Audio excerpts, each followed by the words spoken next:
বন্ধুরা, কিচেনে আপনাদের সকলকে স্বাগত। আজকে আমি বানাবো কেক। কোনো ফুড কালার ছাড়া কেক বানাবো। তার জন্য আমি এখানে ১ কাপ চিনি নিয়েছি। আপনারা চিনিটা চাইলে গুঁড়ো করে নিতে পারবেন। আমি গুঁড়ো করে নিই। ১/২ কাপ চিনি আমি এখানে দেবো। ১ কাপ পুরো লাগবে। আর ১/২ কাপ আমি ক্যারামেল করব কালারের জন্য। ১/২ কাপ দিয়ে দিলাম। এর মধ্যে দিয়ে দেবো ৩ চামচ সাদা তেল। আমি সাদা তেল আর বাটার মিলিয়ে করব। আপনারা শুধু সাদা তেলেও করতে পারেন, শুধু বাটারেও করতে পারবেন এবং ঘি দিয়েও করতে পারবেন। দেখুন খুব বেশি বাটার লাগছে না। এটা দিয়ে আমি খুব ভালো করে মিশিয়ে নেব। দেখুন এটা বেশ মোটামুটি মেশানো হয়ে গেছে। আমি যেহেতু গোটা চিনি দিয়েছি তাই আমি দুধটা এর মধ্যে এখন দিয়ে দেবো। অল্প করে দুধ দেবো যাতে চিনিটা গুলতে সাহায্য করে।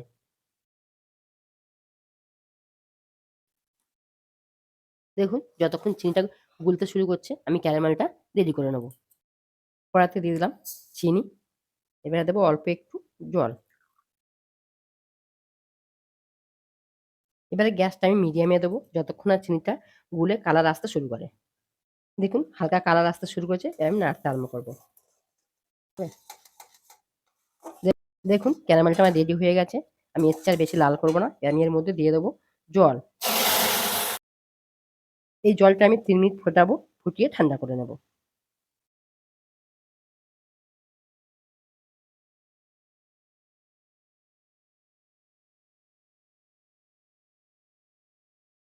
আমি ১ কাপ চিনির জন্যে এই কাপের ২ কাপ ময়দা আমি এটা চেলে নিয়েছি।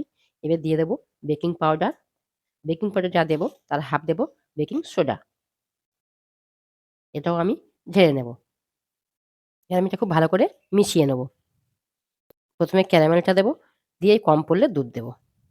দেখুন এবার ক্যারামেলটা আমি দিয়ে দেবো। দেখুন যে কড়াতে আমি ক্যারামেল করেছিলাম সেই কড়াতে ঠান্ডা দুধ একটু দিয়ে দিয়েছি। দুধটা ঠান্ডাও নয়, মানে ফ্রিজের দুধ নয় আর গরম দুধ না। তার মধ্যে আমার ব্যবহার করতে হবে। এবার আমি অল্প, অল্প করে দেবো আর মেশাবো। এবার আমি দেবো ২ চামচ ভিনিগার। আপনারা ভিনিগারের পরিবর্তে লেবুর রসও দিতে পারবেন। এবার দেবো ১ চামচ ভ্যানিলা এসেন্স। দেখুন আগে থেকে একটা কেক বোল নিয়েছি, বাটার লাগিয়ে ময়দা দিয়ে এটা ঝেড়ে নিয়েছি। আমি এখানে টুটি ফুটি নিয়েছি, তাতে শুকনো ময়দা অল্প একটু মিশিয়ে নিয়েছি। মানে ময়দাটা দিলে কি হবে নিচে নেমে যাবে না, উপর নিচ সমানভাবে থাকবে। এবার এটা আমি মিশিয়ে নেব। এবার আমি কেক বোলের মধ্যে ঢেলে দেব।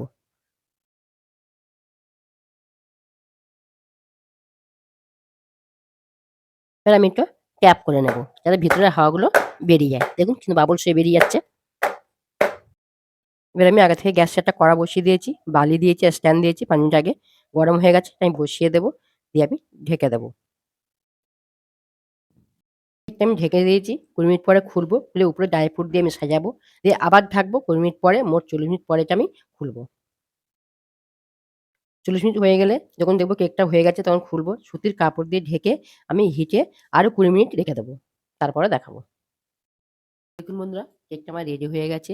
কতটা নরম হয়েছে হাত দিয়ে দেখাবো। দেখুন পুরো তুলতুলে হয়ে গেছে।